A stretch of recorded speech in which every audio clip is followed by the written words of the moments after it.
Hello everyone, Helen Yu here at Microsoft AI Tour in Atlanta. I'm joined by Tracie Larson, who is the VP and General Manager of Customer Success for Financial Services at Microsoft. Hello Tracie, so nice to meet you here. It's nice to meet you as well. Thanks for having me. I love to unpack this frontier transformation and how to bring that live, especially to the customer success organization with you. But before we do so, why don't you introduce yourself and your role at Microsoft? Yeah, thanks. I'd be happy to. So I lead our customer success organization for Microsoft US Financial Services. And so really that means it's my organization's responsibility to make this AI transformation real for our customers. And so that's about how do we operationalize AI, make sure that it's measurable, that we're driving business impact, and really have the opportunity to do that by connecting our pre-sales motions with our post-sales motions, and just making sure that we're driving business outcomes and great customer experiences. Well, that's relevant to everybody, regardless of the industry we're in. And then the keynote today really resonated with me, right? I wanted to talk to you about this frontier framework where Microsoft put the human ambition at the center of AI transformation. So what does that mean to you? How do you bring that life to the customer success organization and Microsoft? Yeah, I actually think that the Frontier framework is actually really innately aligned to the Microsoft overall corporate mission, which we revised in 2015, which is to empower every organization, every person on the planet to achieve more. So, that mission is not about automation or AI. It's about how do we actually enable people to drive an agent organization to, so people are setting the strategy and they're coming in when judgment is needed.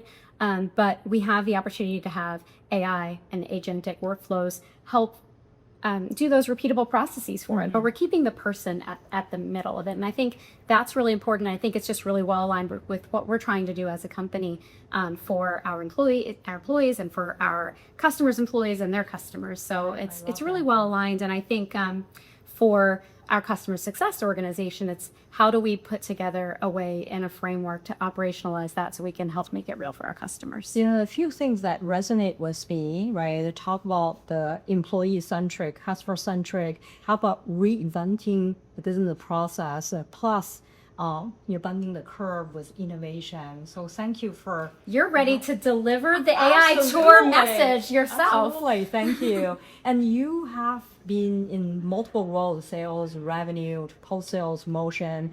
And how has that broader perspective helped you shape the way your way of thinking about revenue, growth, adoption, and long-term customer value? Yeah, so I've actually 21 years at Microsoft, Goodness. I've been around for a moment. You start at 5. I did. I started at 5.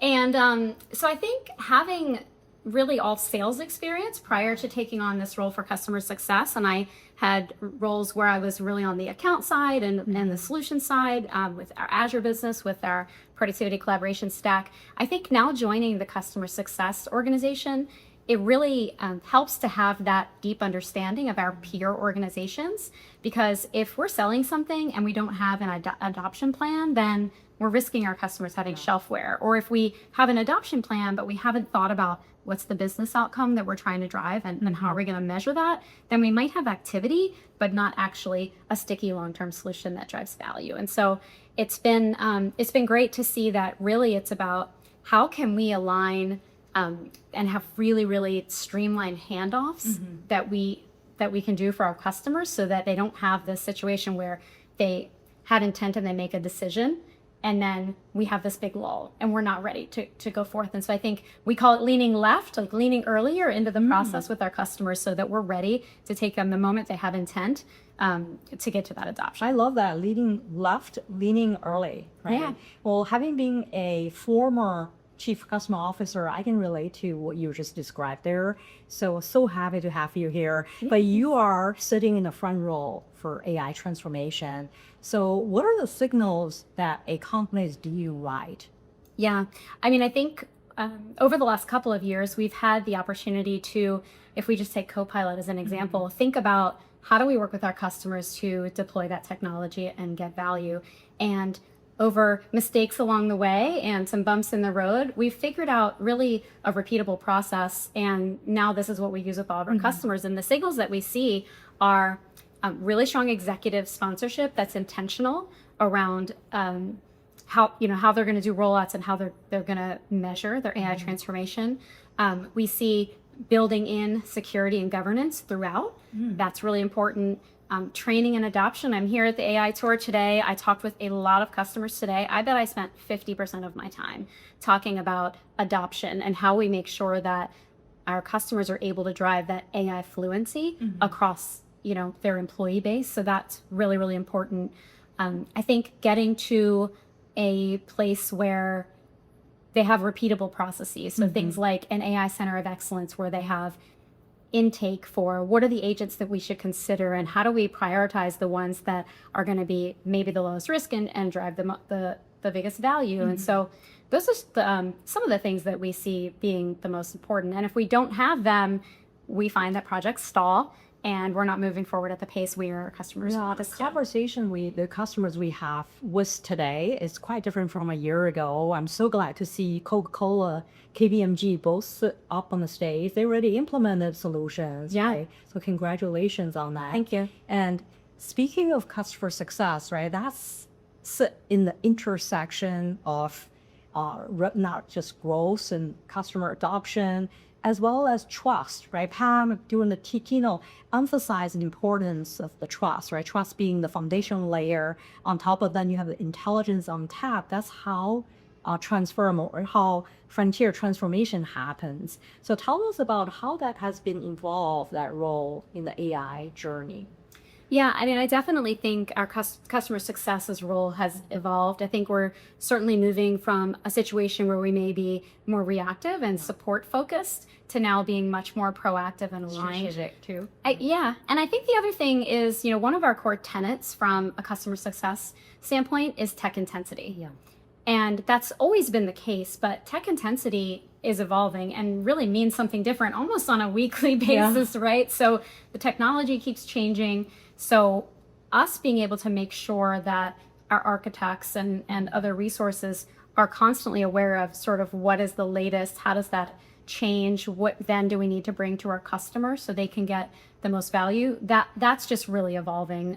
So I think even as I think about how my organization collaborates with each other, if you maybe are a security architect or a cloud and AI platform architect, or you're working with our AI business solutions, those lines have blurred so much between each of those organizations. It's not like you can't just put blinders on and do your own thing. You have to be able to think about, is Copilot Studio the right way to build the solution for the customer, or should we be thinking Foundry? And so it's a lot of, I think that tech intensity is just really a big piece of how this is changing for us, and moving from driving usage to actually driving adoption, moving from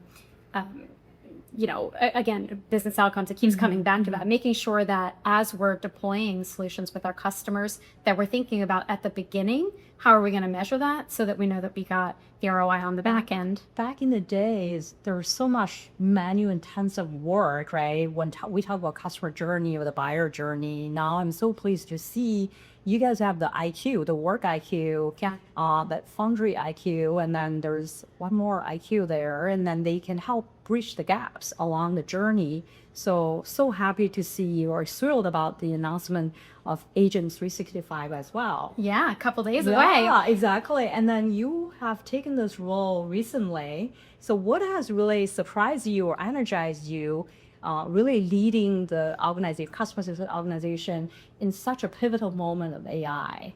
I think that's really what it is, right? So coming into customer success, I've been really energized by just seeing how important the work that we're doing is to our customers right now, and really it feels like to the future of the company. So you don't have to wonder each day if what you're doing is relevant, right? And so I think that's been really energizing and exciting. And I think that our customer success account managers are right in the thick of it, right? And we're able to recognize the work that they're doing with our customers, and it just feels really, really important and relevant, which I think is really energizing.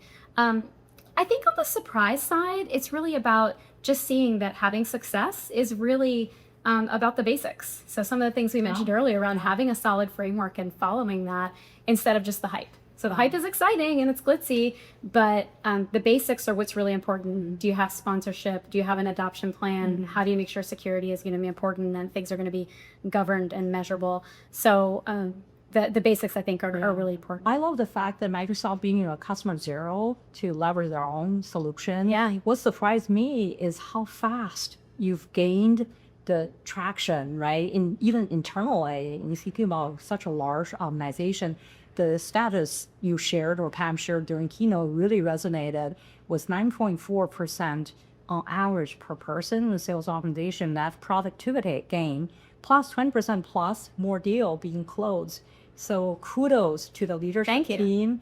And I can't wait to see how things going in the next 6 months and hopefully catch up with you soon again. Yeah, I'd love to. Thanks so much for having me. I appreciate it. Tracie, so nice to pick up your wisdom. You bet.